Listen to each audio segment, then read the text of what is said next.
Sean, it's an interesting week because as the opportunities pop up for this Huskers team and for the Huskers program, Huskers players, Huskers coaches, everybody is in audition mode.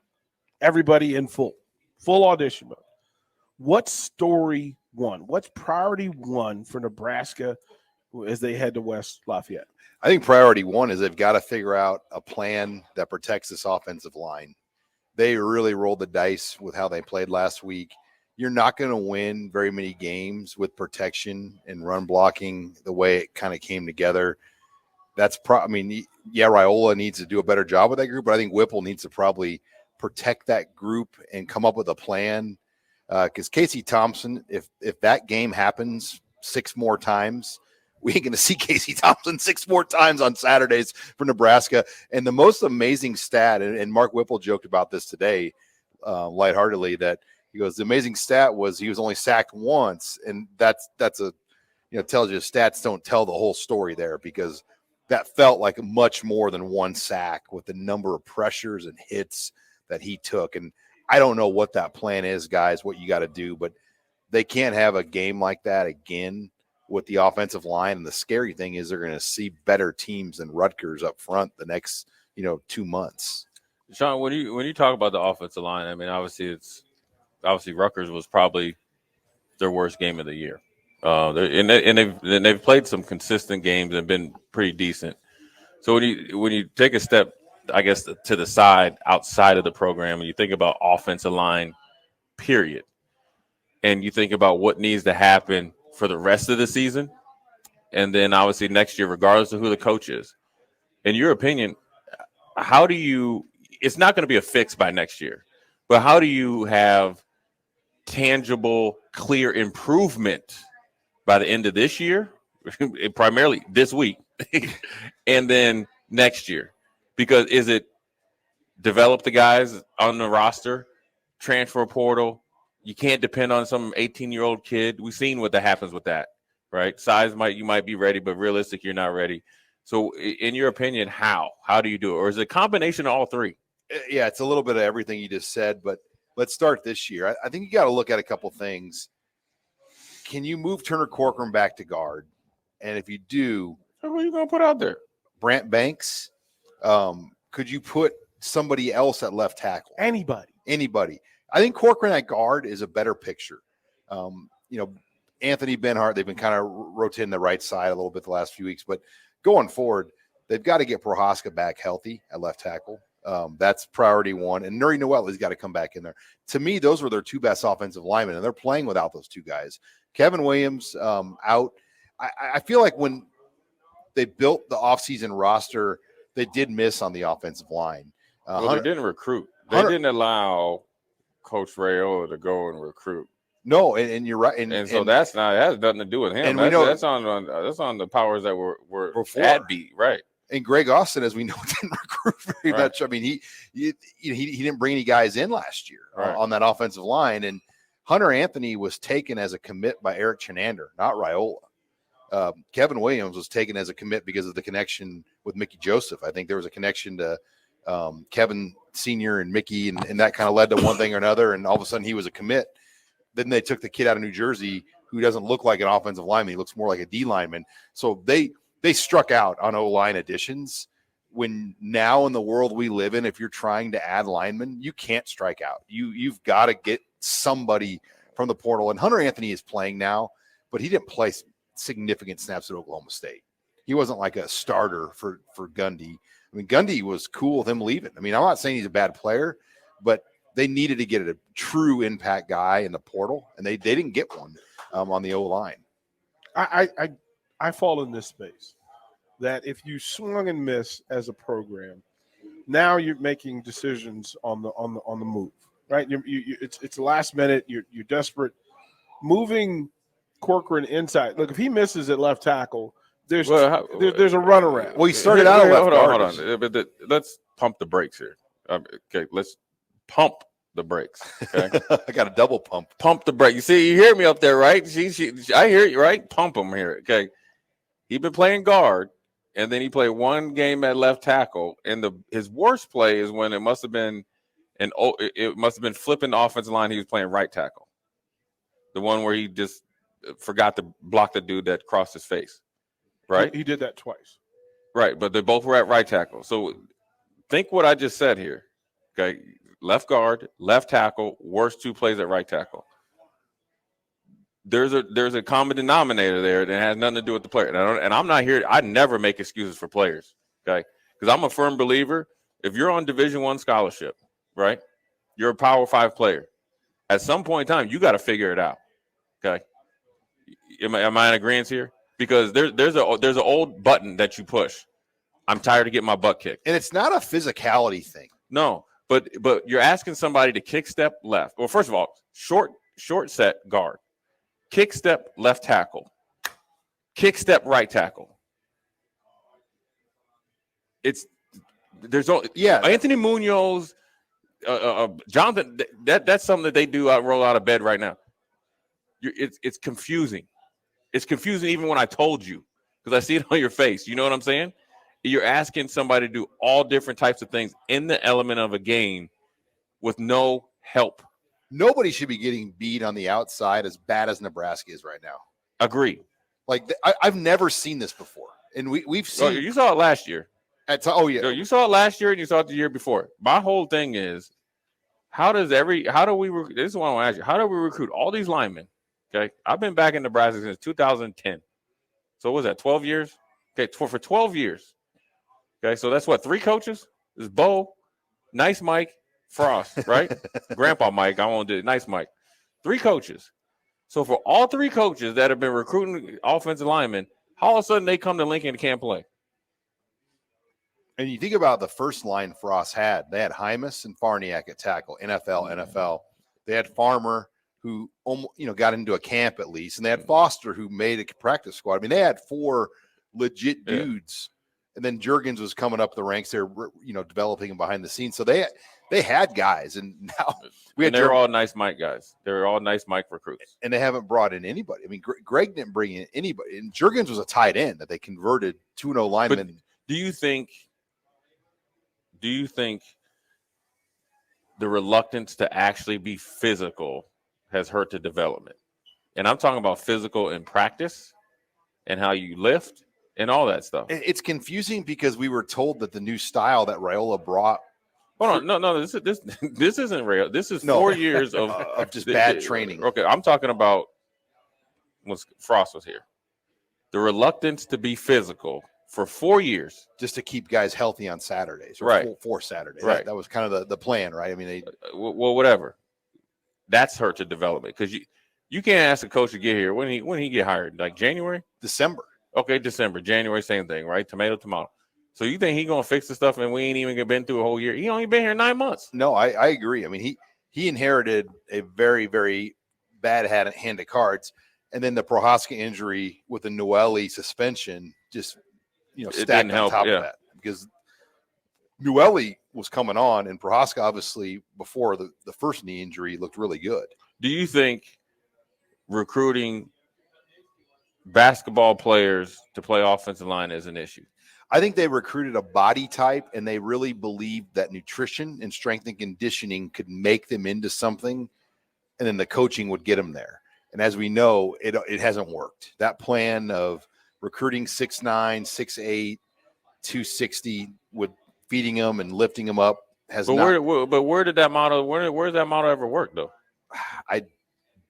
Mike Leach, Texas Tech. I mean, they would do stuff like that in that offense where he would just recruit. But they had those like 20-yard line splits. It was a whole different system, and it's not the Big Ten.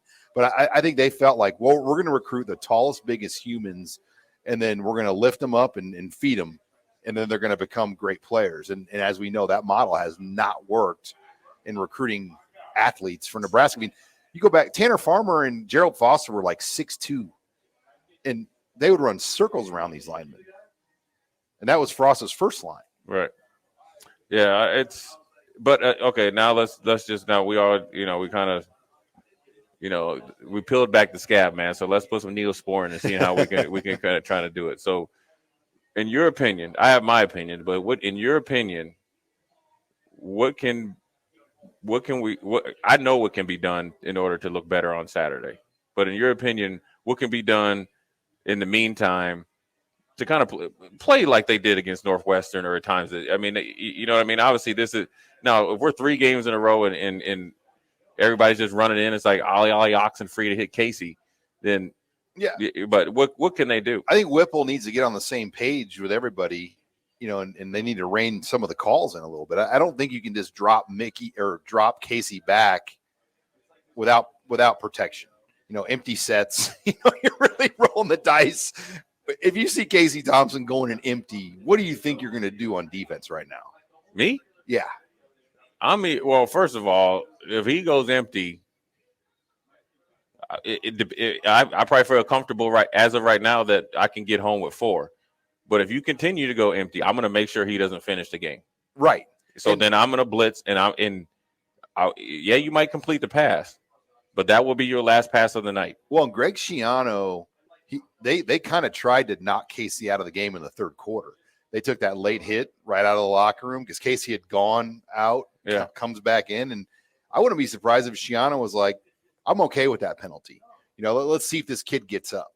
And I give Casey a lot of credit. He got hit. I mean, he got hit and he got hit and he was pressured 26 of 38 dropbacks. 26 of 38. It's been continuous all year. But see, I also think that number one, I think if we could talk protection, but I think the best protection is to be more consistent in the run game. Right now, it would have been really good if we would have came out and got 14 points. I mean, we didn't score anything at half, like up until half. So, I'm assuming they didn't get off the bus thinking, okay, we're going to be down 13-0 at half. So I think really what we can do, play calling, sure, right? I think Whipple could get here and really get on the chalkboard and tell us why it could work, right? But in reality, it hasn't. But I think if you could get a true conventional run game, which you obviously need, to go, whether it's by formation or by obviously moving guys, then that kind of slows down the pass rush. When the problem that Nebraska ran into, in my opinion, was Rutgers. You weren't able to establish a true running game. You might pop a run here or there, then you might go 4 or 5 plays without a run play. You know what I'm saying? But in those 4 or 5 plays, you and DP already tagged off on Casey, and then when it came time to really run it, you're already playing on your heels. So if we can get some plays and then when you come to protection, you might have to mix in half line slide protection, full slide protection, maybe run a couple 2-man routes, maybe get out on the edge a little bit, to kind of throw. A lot of times what people don't understand about protection from a defensive standpoint. Now, granted, execution, you got to be able to execute those. So in theory, if you can execute those, you can put us on your heels as a defender, because a lot of times the protection of Nebraska was the same protection all game long. So when we're coming to the sideline, say if you're a defensive coordinator and you say, Jay, what do you see now? Well, it's it's man protection, right? So come one, come all. But if say, hey, well, there's 2 passes, what'd you see? Well, we had slide protection, or we had half slide or full turn. Well, then that changes up, and then you come with man protection, then that changes up the blitz that we can run, or we'll get home. So I think if you can really sit back and kind of, like you said, get on the same page and understanding, probably playing a little bit more steady early, you know what I mean, to kind of really put the onus back on them to make a play. Go back to the North Dakota game when they really took that game over third, fourth quarter, right, with that physical run. I'm not seeing those plays anymore. No. And okay, then let's go back to really what that was. Scott Frost thrusting his influence on the offense, and now Frost is obviously gone, and Whipple has full reign. Right. So yeah, I just think there's probably some philosophical disagreements right now within that coaching room of what they should be doing. Whipple's calling the shots. He's the offensive coordinator. Right. Mickey's giving him the respect to do his thing, but without Frost overseeing some of those things, I think they've slipped in a few key areas. I think the first half against North Dakota, the whole team looked hungover or like jet lag from that record from the Ireland. For Ireland. And then it was like a little bit of hard talks at halftime, and everybody woke up along with the nudge, I guess, tongue in cheek, run the ball, right? And because we weren't passing very well, and so and plus the pressure was on. I mean, let's be honest. I think they can get there. I think sometimes, and this is from a defensive perspective, Indiana, and even Purdue, I love playing against those teams because after the first or second quarter, at the first quarter, you already know what they're going to do. Now we just got to play ball, right? Because they'll test your principles as far as in your coverage. You're not really worried about the run game. That's where Nebraska has to get away from, right? Don't be so predictable and being able to establish. I mean, look, at the end of the day, if you want to throw a curveball at somebody, say it's like a third or fourth and one, why wouldn't you bring every offensive lineman that you have on the roster out there? Like kind of jumbo. Well, Brett Bielema did it against Penn State. Remember, they had Brown in the backfield, quarterback, and it was all offensive linemen. You get what I'm saying? You just say it's not only throwing them a curveball, it's establishing it. Well, trying to establish an identity. You can still get stopped because somebody makes a great play, but it's also having a mentality. You got to rep that a lot, though, don't you? I mean, you can't just throw that together. Well, I'm sure. I'm assuming it's in a playbook, but wedge blocking. I mean, you're pretty much toe to toe, and we're going forward. We have to get 1 yard. Sean, that is how many feet are in a yard? 10. When they go empty, how many feet in a yard? 9. 3. Is it 9? I don't know. 3 feet. Yeah, 3 feet in a yard. I'm sorry. Yeah, 3 feet per yard. You notice I got out of the way of y'all. I'm going to go ahead and let y'all do this.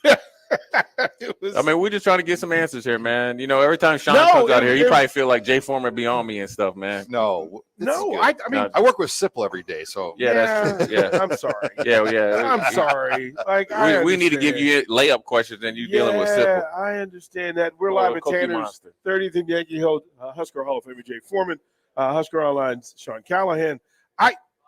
I love the conversation because you two are meeting in the middle and covering everything.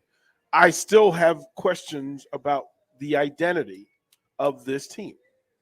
Like, who are they offensively? What is their go-to play? What's the best thing they run?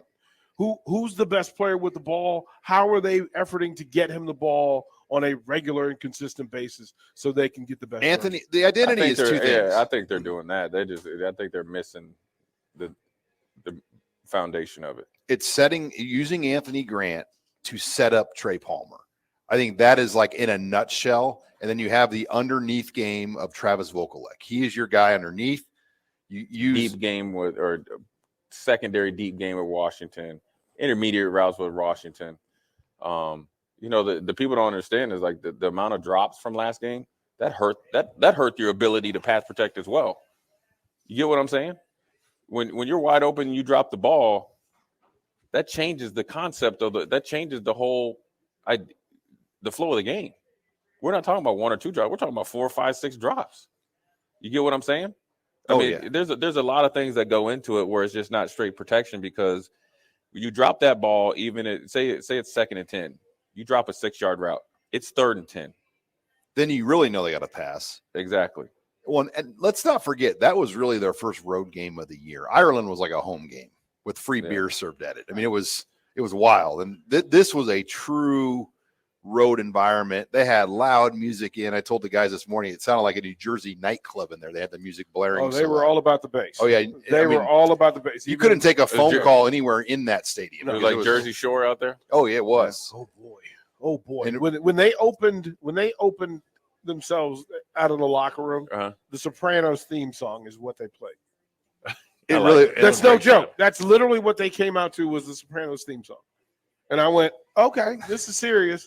And the beer's flowing. It's going to happen. Robin Washut played that in a rental car on the way into Newark. It was just, and it was a blackout, but I was like, wait a minute, this is what they're wearing anyway. So it worked out perfectly.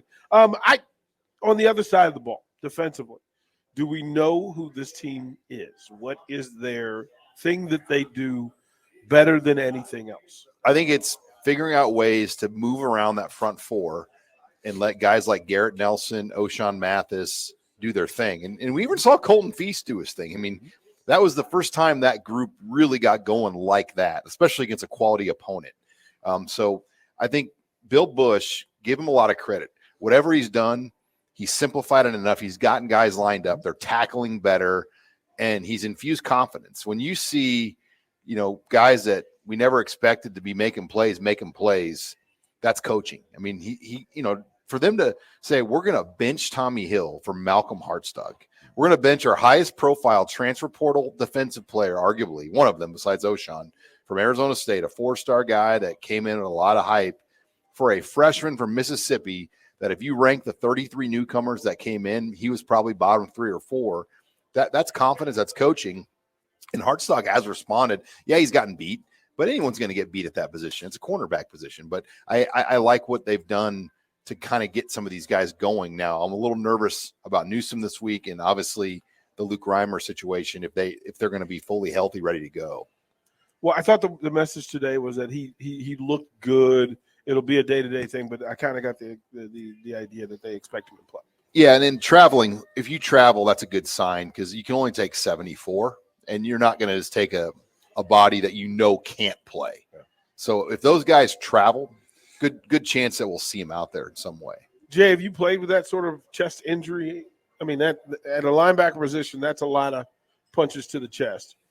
Yeah, I played with it. I played with a hole in my rib or whatever. I think. Wait a minute. Don't low key that. Like you just said a thing.